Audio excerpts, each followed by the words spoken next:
Gênesis capítulo de número 3.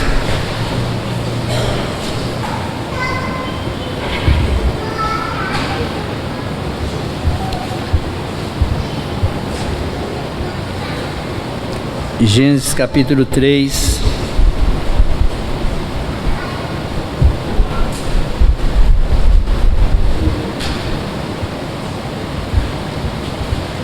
A partir do versículo de número 8, você vai ficar com a sua Bíblia aberta.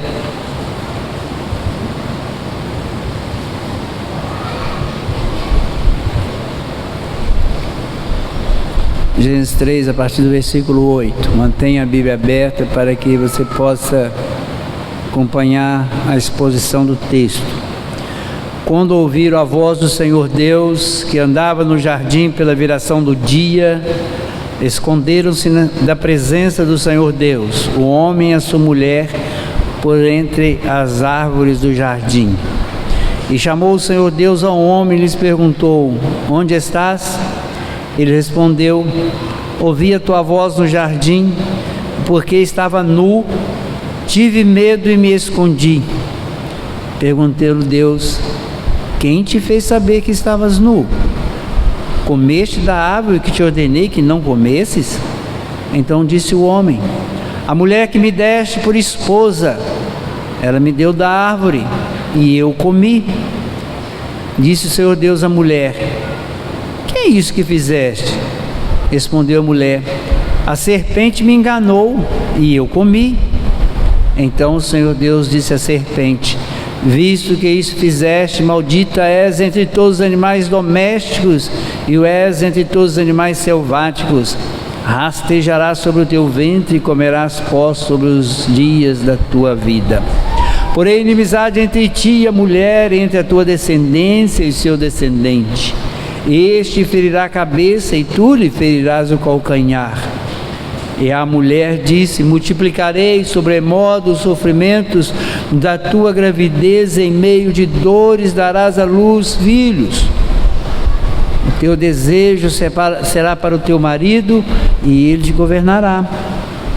E Adão disse: viste que atendeste à voz da tua mulher e comeste da árvore que eu te ordenara não comesses. Maldita é a terra por tua causa. Em fadigas obterás dela sustento durante os dias da tua vida. Ela produzirá também cardos e abrolhos, e tu comerás a erva do campo. No suor do rosto comerás o teu pão, até que tornes a terra, pois dela foste formado, porque tu és pó, e ao pó tornarás. E deu o homem o nome de Eva, a sua mulher, por ser a mãe de todos os seres humanos. Fez o Senhor Deus vestimenta de peles para Adão e sua mulher, e os vestiu. Então disse o Senhor Deus: eis que o homem se tornou como um de nós, conhecedor do bem e do mal. Assim que não estenda a mão e tome também da árvore da vida e coma e viva eternamente. O Senhor Deus, por isso, lançou fora do jardim do Éden, a fim de lavrar a terra de que fora tomado.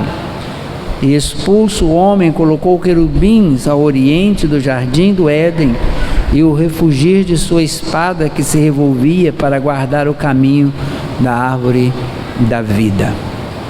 Meus irmãos, nós vimos no texto anterior que o homem e a sua mulher obedeceram a Deus após ouvir a voz e dar ouvido à serpente.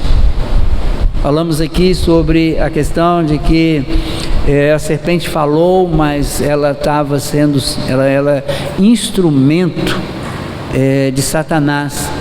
E ela conversa com a mulher e convence a mulher, e oferecendo, como nós vimos no texto anterior, dizendo ou mentindo, dizendo que a mulher não morreria, que aquilo era uma conversa de Deus, usando aqui uma expressão mais popular nossa. Então, após eles comerem, eles tiveram seus olhos abertos e eles entenderam a situação que eles estavam nus. E na verdade, meus irmãos, a partir da hora que eles comeram, eles se tornam conhecedores do bem e do mal, e aí eles passam a ter um peso na consciência, como nós vemos lá em Romanos, que a consciência acusa o homem dos seus pecados, e eles tiveram essa consciência, e eles cozeram tangas. Quando eles pegam as folhas de uma planta e fazem vestiduras para si, eles cozeram foi tangas. É um tipo de tanga que não tampa nada, feita com folhas, e eles fizeram isso e se esconderam. Quando eles ouvem que Deus estava chegando no jardim, eles se escondem, eles fogem. E eles se escondem por causa dos seus pecados, escondem por causa da sua vergonha. E agora Deus aparece no jardim, é o que nós acabamos de ler. Deus aparece no jardim e os chama. Onde vocês estão? Meus irmãos, nós sabemos que eles não estavam escondidos de Deus, mas estavam, como todo pecador, tentando se esconder de Deus. Eles não estavam escondidos de Deus. Eles estavam tentando se esconder de Deus, porque ninguém pode esconder de Deus. Deus é onisciente, Deus é onipresente. O salmista diz: se subo para o mais alto monte, desço no mais profundo abismo, o Senhor está lá comigo. Ninguém pode esconder de Deus, mas o pecador tem essa ideia de que ele pode se esconder de Deus. Deus sabia onde eles estavam, mas os chama para que eles se apresentassem diante dele. Deus sabe o que você está fazendo, Deus sabe o que eu estou fazendo, Deus sabe onde nós andamos, mas Ele nos chama: apresentem-se diante de mim. E Ele chama ele. E Deus, na verdade, nós encontramos aqui Deus buscando o pecador, e esse pecador se achegando diante de um Deus santo. Um pecador fugindo de Deus, Deus buscando esse pecador, e ele chegando diante de um Deus santo. Vamos para o texto. O versículo 8, se você acompanhar aí na sua Bíblia, você vai ver que o versículo 8 é muito simples. Eles ouviram a voz do Senhor, e o Senhor os procurava, e se esconderam. Eles haviam comido do fruto. Deus se apresenta no jardim. Lembrando aqui que o jardim era o jardim, o templo, o lugar de adoração, o lugar que Deus havia colocado Adão e dado a ordem a ele para que ele cultivasse e guardasse o jardim, guardasse o lugar de adoração. E ele se apresenta lá. E no versículo 9 nós encontramos a pergunta: onde estás? Meus irmãos, a pergunta não é porque Deus não sabia, Deus sabia onde eles estavam. Deus sabia onde eles estavam. Deus podia ter ido direto lá e: ei, vocês dois aí escondidos aí nessa moita. Eu gosto de usar essa expressão, que diz o texto que eles esconderam no meio das árvores. Eles foram lá para a moita, esconderam lá no meio da moita. Deus podia ter chegado lá e batido na: o que vocês estão fazendo aí? Mas não, Deus chama eles: onde estás? Essa é muitas vezes uma pergunta que Deus faz aos pecadores: onde você está? O que você está fazendo? E aí, quando chegamos no versículo 10, nós encontramos uma situação muito impressionante. Ele, quem responde? Ele, Adão. Não foi Eva que respondeu: onde vocês estão? Ela não fala nada, ele responde: ouvi a tua voz no jardim, porque estava nu, tive medo e me escondi. Meus irmãos, aqui está a reação do pecador pego nos seus pecados. Eu estava nu, eu não tinha como me cobrir, eu não tenho como chegar diante do Senhor. O Senhor chegou, não posso chegar diante do Senhor, porque o Senhor é um Deus santo, e eu estou nu. Eu estou nu. Tive medo. Todo pecador diante de Deus, ele tem medo. Ele tem medo, porque Deus é santo. Vocês lembram de Isaías, quando se apresenta na presença do Senhor, em Isaías capítulo 6, e quando ele vê o Senhor, ele diz: estou perdido, eu sou um homem de lábios impuros e habito no meio de um povo de impuros lábios. Meus irmãos, existe aqui só abrindo aqui um parênteses, você ouve muito por aí pessoas falam assim: cheguei na presença de Deus e pulei, alegrei. Meus irmãos, isso não existe. Pecador na presença de Deus morre de medo, porque pecador é pecador e Deus é santo. Não tem conversa. Não existe isso de que pecador chega na presença de Deus e dá pulo de alegria. Ele teve medo. E pecador na presença de Deus se esconde. Ele procura um lugar qualquer para se esconder. Ele acha que se esconde. E aí ele diz: eu me escondi. Aí Deus pergunta a ele no versículo 11. Deus faz um questionamento sobre o que eles tinham feito, apesar de que Deus já sabia. Deus já sabia que eles tinham feito. Só pelo simples fato deles se esconderem, ele já sabia. Eles comeram do fruto. Eles comeram. Mas Deus pergunta: o que foi que você fez? Como você sabe que você está nu? Como é que você sabe disso? Você estava nu antes e não se importava com isso. Meus irmãos, eles nunca tiveram roupa. Deus os criou nu e eles permaneceram nu. Mas aqui incomodam a eles a nudez. Eles sabiam que eles estavam nu depois de pecar. E aí Deus questiona: como vocês sabem que estava nu? E Deus vai lá e faz a pergunta mais doída: comeste da árvore que eu te ordenou que não comesses? Você comeu da árvore? Você está nu, e porque você sabe que está nu, porque você comeu da árvore. E aí no versículo 2 começa o problema sério. Versículo 2, Adão responde a Deus.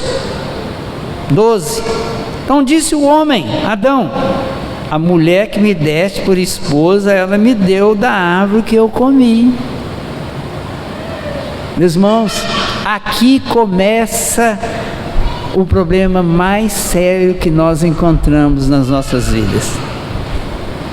Primeiro, ele arruma uma desculpa: foi a mulher que me deu. O pecador está sempre arrumando desculpa para o seu pecado. Não tem conversa. Só por obra de Deus, pela graça de Deus, que você vira para você, olha no espelho e fala assim: eu cometi isso, Senhor, olhando para você mesmo, ou olhando para Deus, ou de olho fechado, de olho aberto, não importa, mas você fala: eu cometi esse pecado.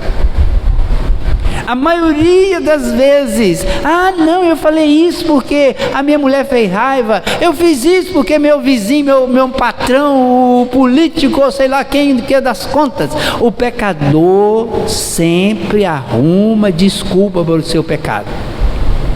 E aqui ele está sempre acusando alguém do seu pecado. Foi a mulher que me deu.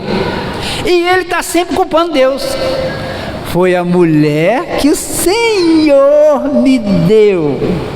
Ela é culpada porque ela falou comigo. E o Senhor é culpado porque o Senhor me deu ela. Ele havia cantado antes, alegremente, porque tinha recebido uma esposa e tinha recebido uma auxiliadora. E agora ele acusa Deus: a mulher que me destes por esposa, ela me deu da árvore e eu comi. Então a primeira conversa de Deus foi com Adão. Aí no versículo seguinte, versículo 13, Deus se dirige à mulher.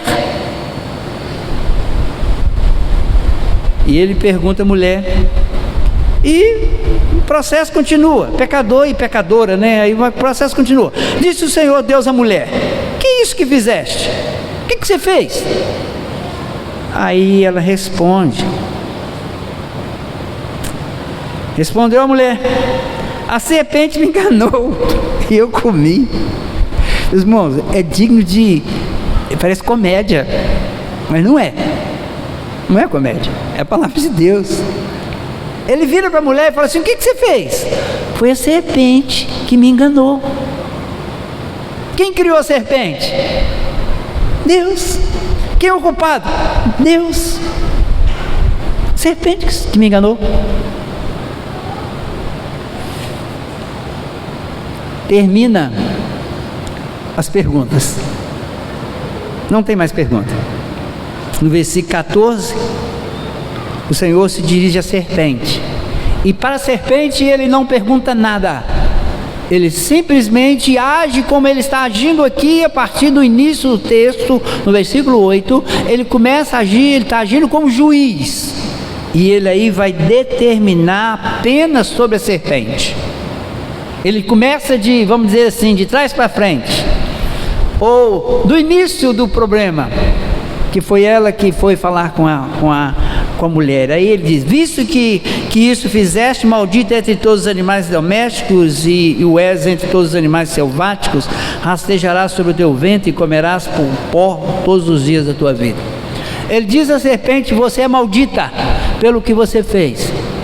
Meus irmãos, nós sabemos que nesse processo todo está aqui envolvido a serpente, um animal que Deus criou sagaz, mas não na sagacidade no sentido de que era mau, mas que tinha uma capacidade ele tinha essa sagacidade. Isso era uma qualidade da serpente, e o diabo faz uso disso. E aí Deus amaldiçoa a serpente. Alguns vão dizer aqui que a serpente andava em pé. Eu vou ficar com a linha de raciocínio que Deus não está falando nada mais do que aquilo que ela já era. Ele não faz pergunta, ele faz o julgamento direto. E eu entendo o texto como muitos, que Deus simplesmente confirma aquilo que a serpente já fazia, ela rastejava. E ele diz: olha, maldito você é, você vai continuar rastejando sobre o seu ventre, e você vai comer o pó da terra. E ele vai continuar: porém inimizade, no versículo 15, porém inimizade entre ti e a mulher, entre a tua descendência e o seu descendente, este ferirá a cabeça e tu lhe ferirás o calcanhar. A primeira interpretação aqui desse texto, que é a mais natural que nós encontramos aqui, é de que Deus está dizendo para ela: olha, da agora para frente você e a raça humana, a sua descendência, as serpentes e a raça humana vão ser inimigos para sempre. Vocês vão... E meus irmãos, isso é uma verdade. Não sei se aqui alguém gosta de criar uma cobra dentro de casa. Todos nós somos meio... Tem uns que tem até um certo pavor, né? Tem gente que, se vê uma cobra aí, é capaz de correr, subir no banco. Tem gente que tem pavor. E a serpente, ela é entre todos os animais, até no meio dos animais, ela é um animal que até os próprios animais têm uma reação meia contrária à serpente. Isso é uma ação natural que nós encontramos na natureza, e Deus demonstra isso. Mas o texto, o versículo 15, também mostra que alguém iria esmagar a cabeça da serpente. E quando diz que alguém iria esmagar a cabeça da serpente, não está se referindo a alguém que iria pisar na cabeça de uma cobra, mas alguém que iria esmagar a cabeça de Satanás, que havia usado a serpente. Aqui Jesus já está falando com Adão e Eva, prometendo a eles que alguém viria e esmagaria a cabeça da serpente. E quem esmagou a cabeça da serpente? O Senhor Jesus venceu Satanás na cruz do Calvário, venceu os nossos pecados. Lá ele esmaga a cabeça da serpente. Ele enfrenta a serpente, o Satanás no deserto, não como serpente, mas como Satanás mesmo. e ele vence ele. Então, o versículo 15 nos mostra Jesus já anunciando a Adão e Eva de que haveria a oportunidade da redenção. E nós vamos ver isso mais na frente aqui, que Adão entende isso. No versículo 16, ele vai fazer agora a punição, como juiz, a punição à mulher. Ele começa a punição à mulher. E a mulher disse: multiplicarei sobremodo os sofrimentos da tua gravidez. Não diz que a mulher não tinha dores de parto, mas diz que ele multiplicaria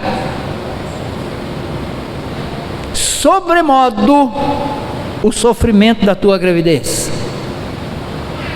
Isso não significa que a mulher não tinha antes, mas ele diz que ele multiplicaria. Ele está dizendo isso: eu vou multiplicar. Em meio de dores darás à luz filhos.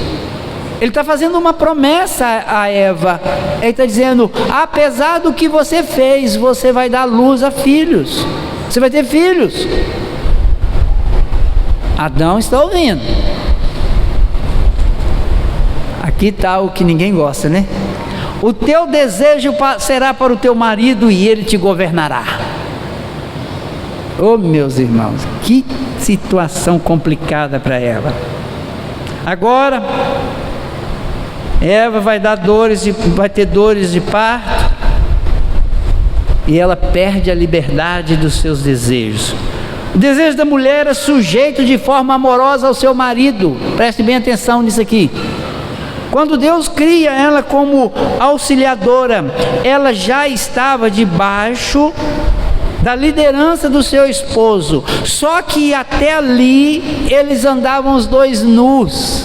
Eles não tinham problemas com essa relação de companheirismo deles, essa relação de líder e auxiliadora. Isso tudo era feito com amor. Isso não era nem percebido.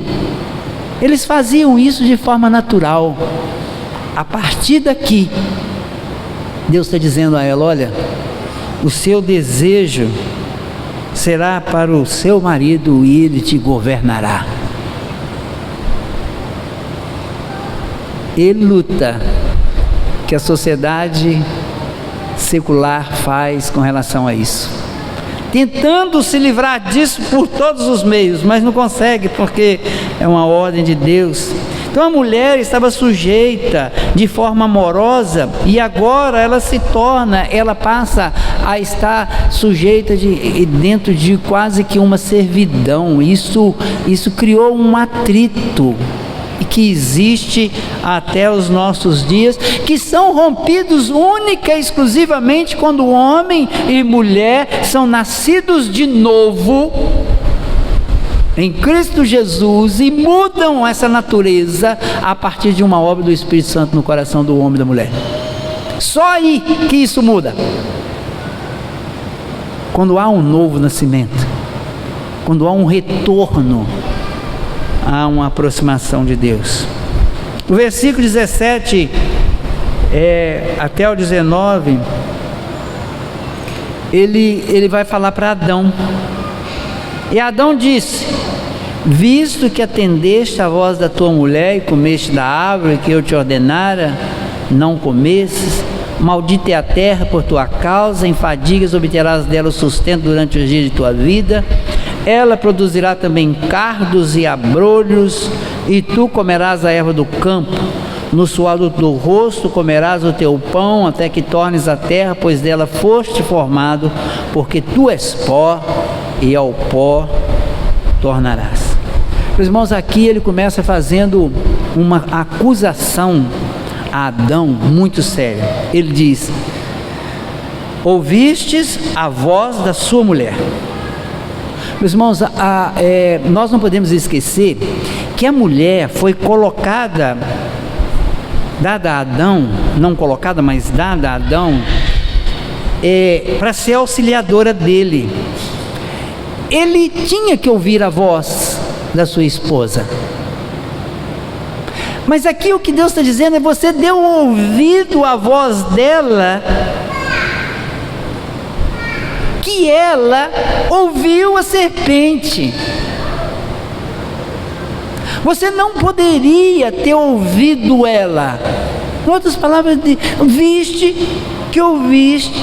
que atendeste a voz da tua mulher.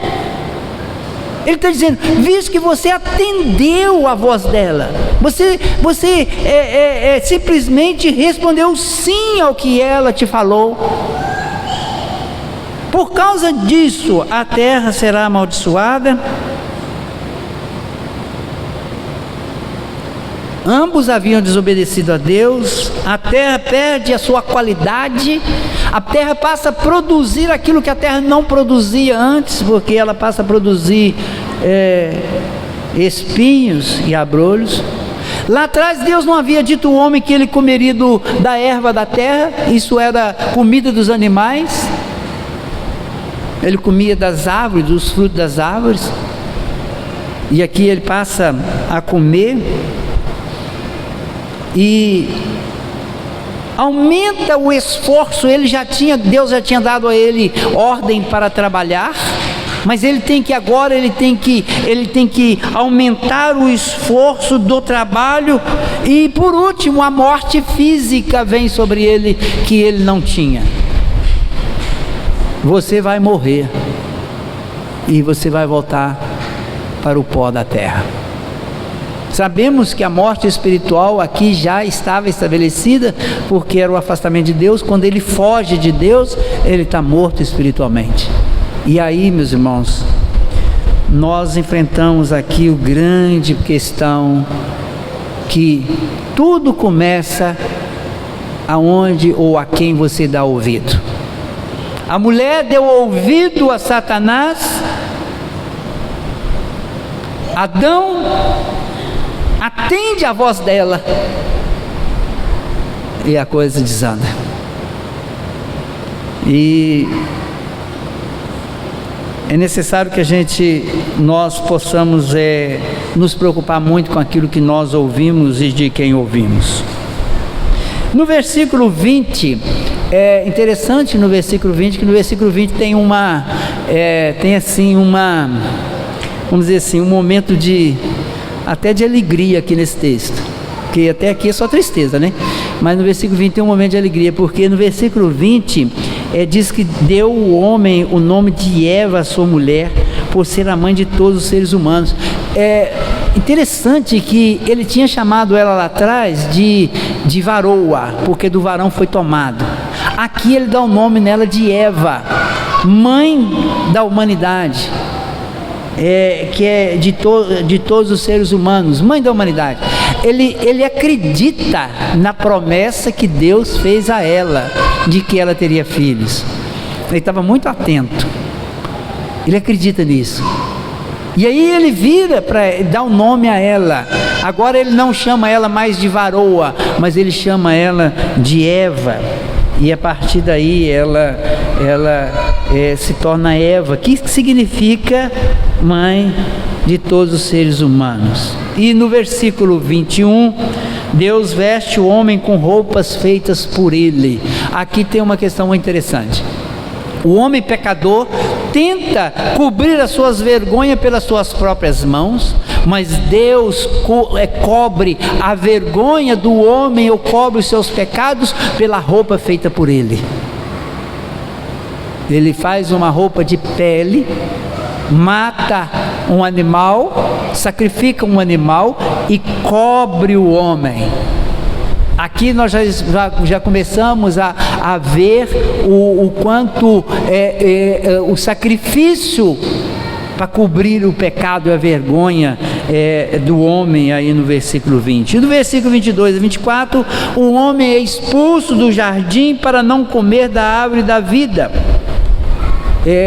Para que ele não vivesse eternamente naquele estado, Deus o expulsa do jardim, e diz o texto que coloca um querubim na entrada do jardim com uma espada, para que o homem não voltasse.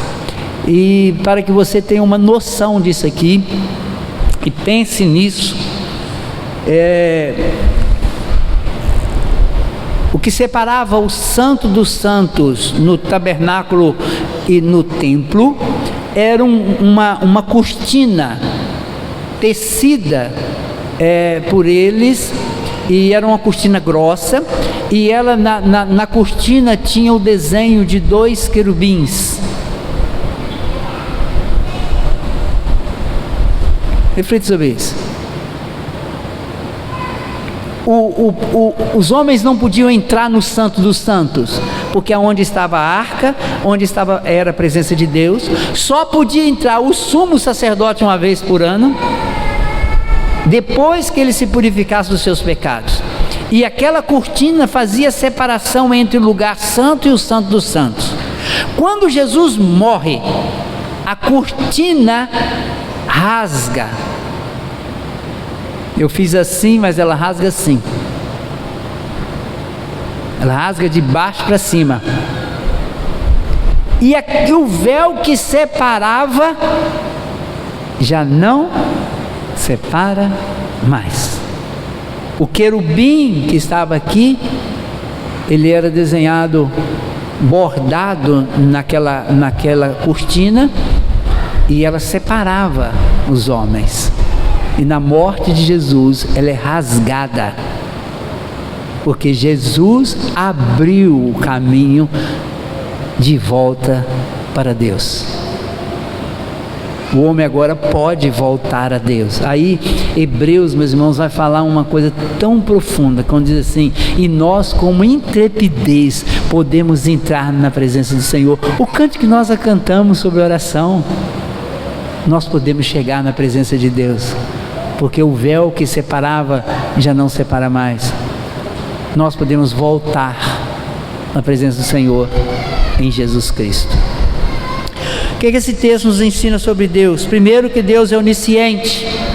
Não pense você que você vai fazer o que você faz, que você está aí fazendo qualquer coisa e Deus não está sabendo. Deus sabe de todas as coisas. Deus é onisciente. Deus é onipresente. Ele estava lá no jardim, não adiantou Adão e Eva se esconderem.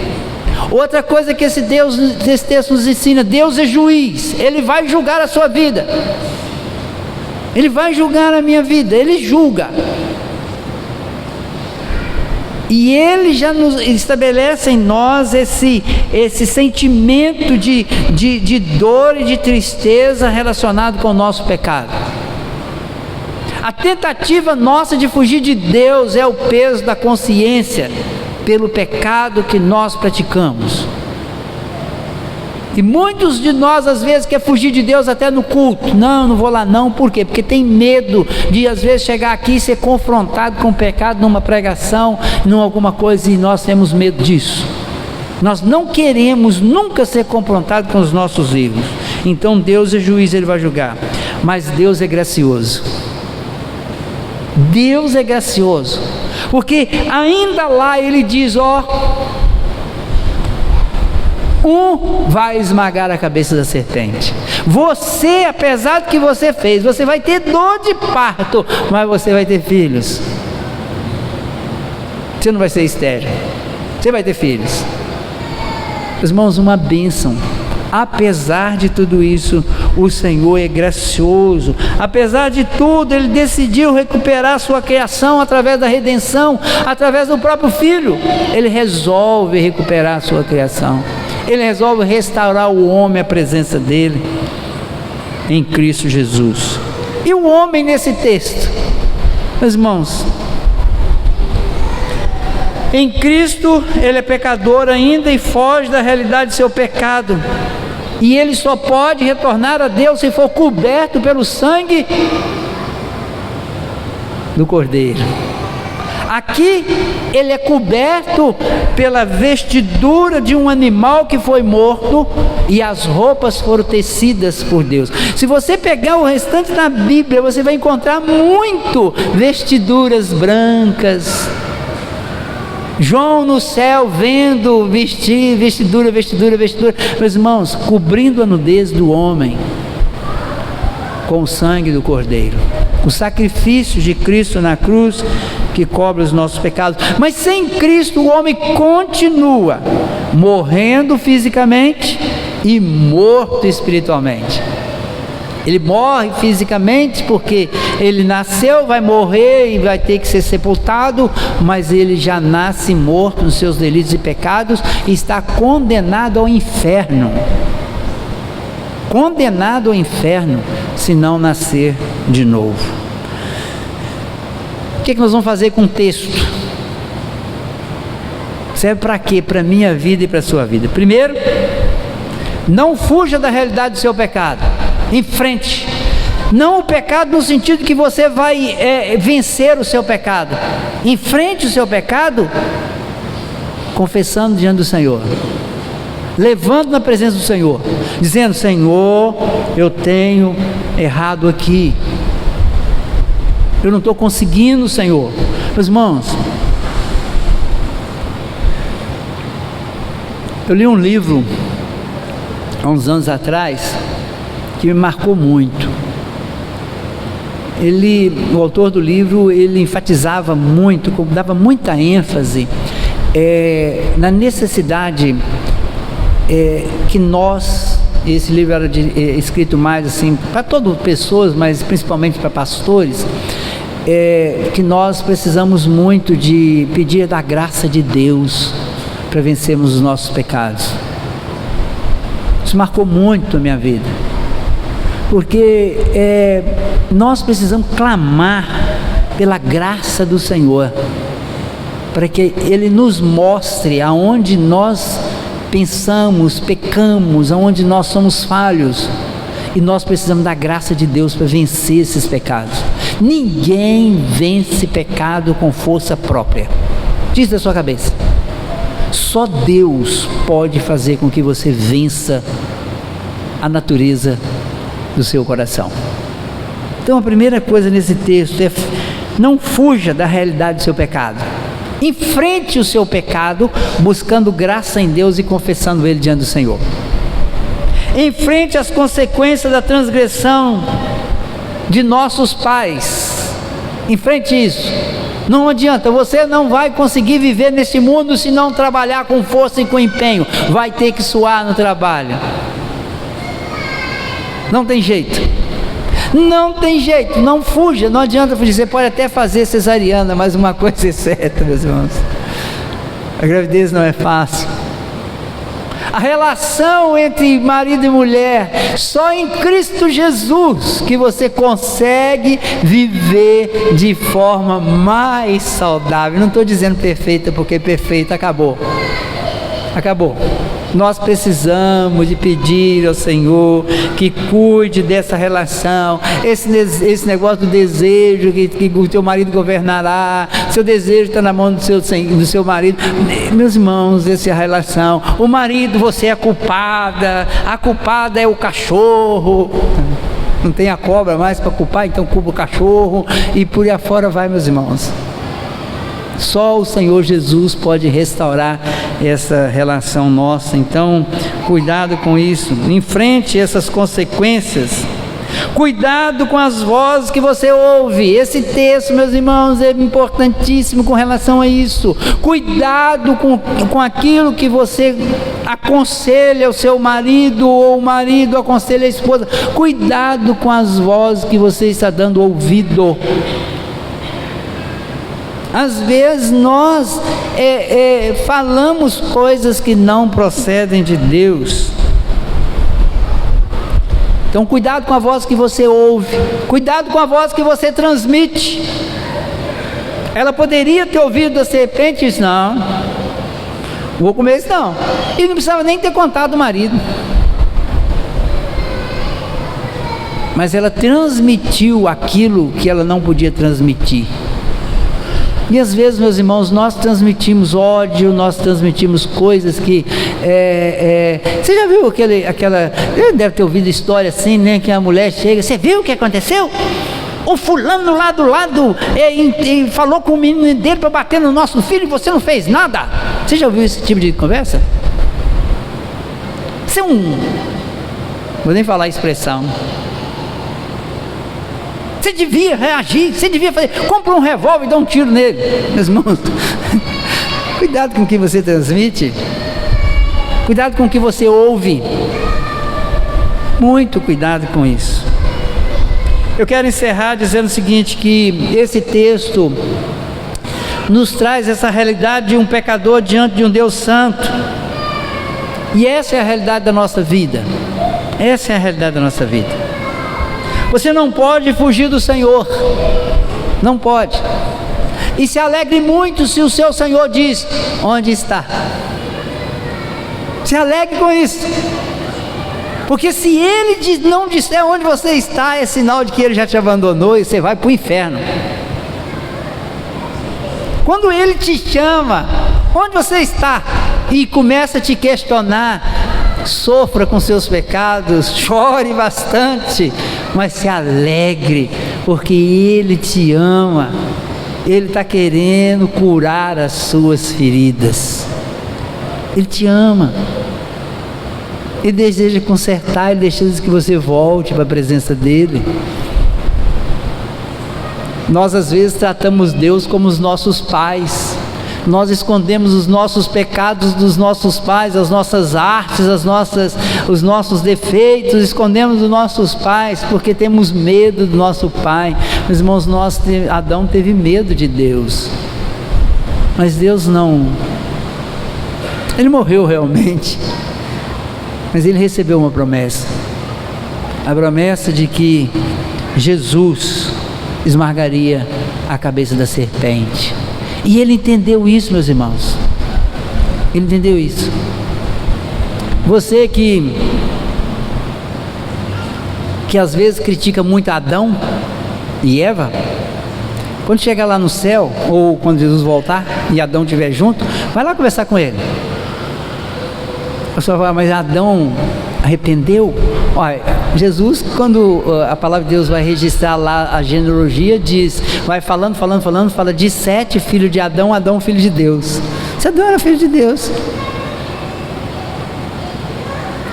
Adão, meus irmãos, cometeu o erro, mas ele entendeu que viria dele mesmo e da esposa dele o Redentor, queria consertar todas as coisas. Nós precisamos de entender isso. Somos sim pecadores, fujões, fugimos de Deus, mas o nosso Deus é incansável. Ele nos busca, Ele nos disciplina, Ele nos purifica, Ele nos ama, Ele não desiste de nós. Nós desistimos dele, mas Ele não desiste de nós. Ele não desistiu de Adão, não desistiu de Eva, não desistiu da sua natureza, da sua criação. Ele vai redimir tudo, vai consertar tudo, e nós estaremos com Ele para sempre. Louvado seja o nome do Senhor. Eu quero que você curva a sua cabeça e você faça uma reflexão. Onde você tem andado? Você está escondida de Deus, escondido de Deus? Você tem se afastado? Você tem fugido de Deus? Se você tem feito isso, ora ao Senhor. Fala: Senhor, não desista de mim. Fala com o Senhor: Senhor, não desiste de mim. Eu sei que o Senhor não desiste. Diz isso para o Senhor: Senhor, eu sei que o Senhor não desiste de mim, mas eu quero pedir, Senhor, encarecidamente, continue me trazendo para a presença do Senhor. Continue trabalhando no meu coração, a minha vida. Continue me ajudando. Eu preciso do Senhor. Fala isso com o Senhor. Ele é bondoso.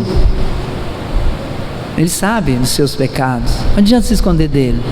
Mas Ele te cobre com as vestes brancas do Cordeiro, do sangue que redime, que purifica dos nossos pecados. Ora, Senhor, pois nós vamos cantar e vamos encerrar exaltando o nome do nosso Deus e orando a Ele.